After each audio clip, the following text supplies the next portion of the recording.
షాపుల్లో రిజర్వేషన్లు పెట్టిన ఏకైక పార్టీ. అది కూడా వాళ్ళు కట్టే డబ్బులు 50% తగ్గించి వాళ్ళకి ఇచ్చానంటే బీసీల అభ్యుదయం కోసం వాళ్ళు బాగుపడాలని చెప్పి ఇచ్చామని చెప్పి కూడా నేను మీకు తెలియజేస్తున్నాను. ఇది కాకుండా స్వర్ణకారుల కోసం కార్పొరేషన్ పెట్టాం. ఇక్కడ ఒకటి ఎమ్మెల్యే గారు చెప్తున్నా, మీకు కూడా చెప్తున్నా, షెడ్యూల్ కులాల కోసం మాల, మాదిగ, రెల్లి అందరికి హామీ ఇస్తున్నా.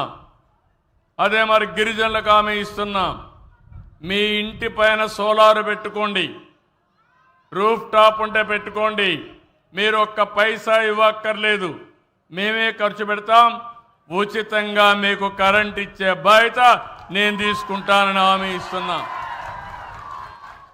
మీరు వాడుకొని మిగిలిన కరెంటు వస్తే చెప్పండి, ఆ కరెంటుకు కూడా డబ్బులు ఇప్పిస్తా. అంటే ఒక్కొక్క యూనిట్కి ₹2.8 చొప్పున తిరిగి మీ అకౌంట్లో డబ్బులు వేసే బాధ్యత నాది.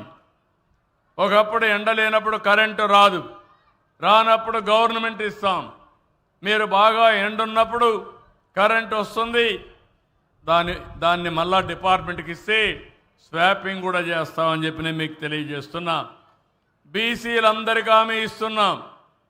మీరు కానీ సోలార్ మీ ఇండ్ల పైన పెట్టుకుంటే 3 కిలోవాట్ల వరకు ₹98,000 సబ్సిడీ ఇచ్చే బాధ్యత నాదని మీ అందరికీ హామీ ఇస్తున్నాను. అగ్రవర్ణాలకు హామీ ఇస్తున్నాం. మీరు కూడా సోలార్ పెట్టుకోండి, ₹78,000 3 కిలోవాట్లకి సబ్సిడీ ఇస్తాం. దీనివల్ల దర్జాగా రేపు రాబోయే రోజుల్లో కరెంటు ఛార్జీలు కట్టే పరిస్థితి రాదు. ఇంకా ఎక్కువ కరెంటు ఉత్పత్తి చేసుకుంటే ఎలక్ట్రికల్ వెహికల్స్ కూడా తయారు చేసుకోండి. మీ స్కూటర్లకి ఎలక్ట్రికల్ వెహికల్స్ కానీ చేసుకుంటే మీరు ఇంకా ఎక్కడ తిరిగినా ₹1 ఖర్చు లేదు, పెట్రోల్ లేదు, డీజిల్ లేదు. కార్లకి, ట్రాక్టర్లకి అన్నిటికీ చేసుకునే అవకాశం ఉంటుంది. దీనికి కూడా ఆలోచించమని మిమ్మల్ని కోరుతున్నా.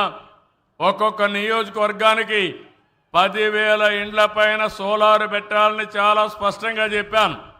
ఇక్కడే కలెక్టర్ గారు ఉన్నారు, ఇక్కడే ఎమ్మెల్యే గారు ఉన్నారు. ఈ నియోజకవర్గంలో 10,000 ఇండ్ల పైన సోలార్ పెట్టకపోతే ఎమ్మెల్యే పవర్ కట్ అవుతుంది. క్లియర్గా చెప్తున్నా నేను. కలెక్టర్ కూడా ఒకవేళ మీరు చేయకపోతే జోల్ట్ ఇవ్వాల్సి వస్తుంది.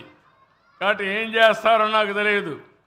ఒక కార్యక్రమం ఇచ్చిన తర్వాత ప్రజాహితం కోసం చేసినప్పుడు దాన్ని ముందుకు తీసుకుపోయే బాధ్యత మీదని చెప్పి నేను మీకు తెలియజేస్తున్నా. ఇది కాకుండా వేద విద్యార్థులకు ₹3,000 వృత్తి ఇస్తున్నాం. అర్చకులకు ₹15,000, ఇమాములకు 10,000, మౌజములకు 5,000, పాస్టర్లకు ₹5,000 చొప్పున గౌరవ వేతనాలు ఇస్తున్నాం. ఆర్య వయస్సుల కోసం వాళ్ళ ఎలువెలిపోయినటువంటి కన్యకా పరమేశ్వర అమ్మవారి ఆత్మార్పణ దినోత్సవాన్ని కూడా ఏర్పాటు చేశాం. అమరావతిలో పొట్టి శ్రీరాములు మెమోరియల్ కోసం 5 ఎకరాలు పెట్టి తొందరలోనే అతి పెద్ద విగ్రహం, పొట్టి శ్రీరాముల విగ్రహం పెట్టే బాధ్యత తీసుకుంటాం. టీచర్లకు మేలు జరిగే విధంగా 117 జీవో రద్దు చేశాం. పోలీసులకు 213 కోట్లు సరెండర్ లీవుల కోసం డబ్బులు ఇచ్చాం. ఉద్యోగులు డబ్బులు వాడేసుకున్నారు, ప్రావిడెంట్ ఫండ్ వాడేశారు. 7,500 కోట్లు తిరిగి వారికి కూడా పే చేశాం.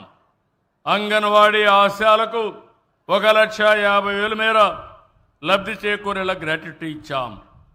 మహిళ